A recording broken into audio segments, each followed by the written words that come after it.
Have you ever thought about what it would be like to go back in history? There's a teacher at my school who does it all the time.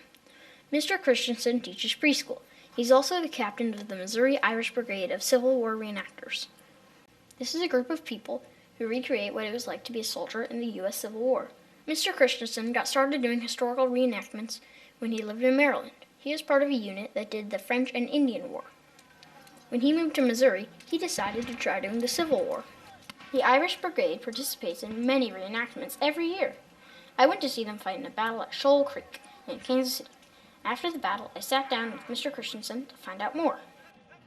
What gets people interested? Why do people like to do reenactments? Most of it is love of history. You enjoy the history. You want to participate and recreate history. A lot of it too, it's you enjoy playing Army as a kid.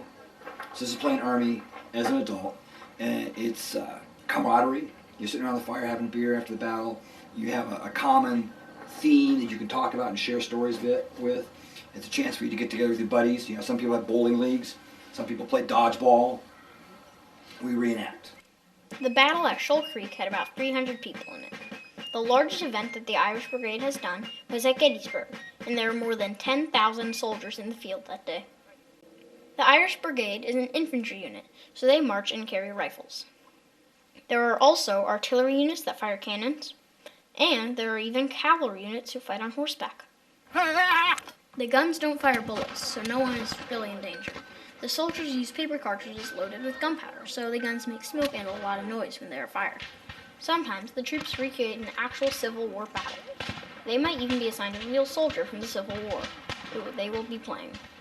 About 8 years ago, we did Charges vs. Minnesota at a Gettysburg event. So the research had been done, so they knew exactly who was in the regiment at that time and what happened to them during that battle. So each person got a card with someone's name, a little bit of history about them, and what happened to them.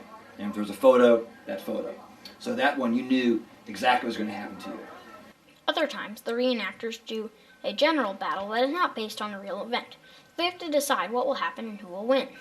We're going to win today, we're going to push you, we're going to come over here, you're going to push over there, you're going to move over here. Just map it out in a general sense, and then we'll see what happens with it. The Irish Brigade is on the Union or Federal side of the war. They often find themselves outnumbered. A lot of times for Confederates, for some reason, especially here in Missouri, there are more people who want to be Confederate reenactors than Federal reenactors. So at some events, like here, we're outnumbered about 2-1 here this weekend. It's been as bad as we're outnumbered 3-1 or 4-1, 5-1. And at that point, the organizers say, okay, we're done with Confederates. If you want to come, you have to be extra. So Confederate units will what they call galvanize. So they'll put on blue coats and come and march as Federals. Mr. Christensen says that the Missouri Irish Brigade brings people together. And what's really neat with the group is we're united by this love of history, because you look at us outside of the Mid, some of these people wouldn't be friends, because we got some politically some people on the far right, the people on the far left.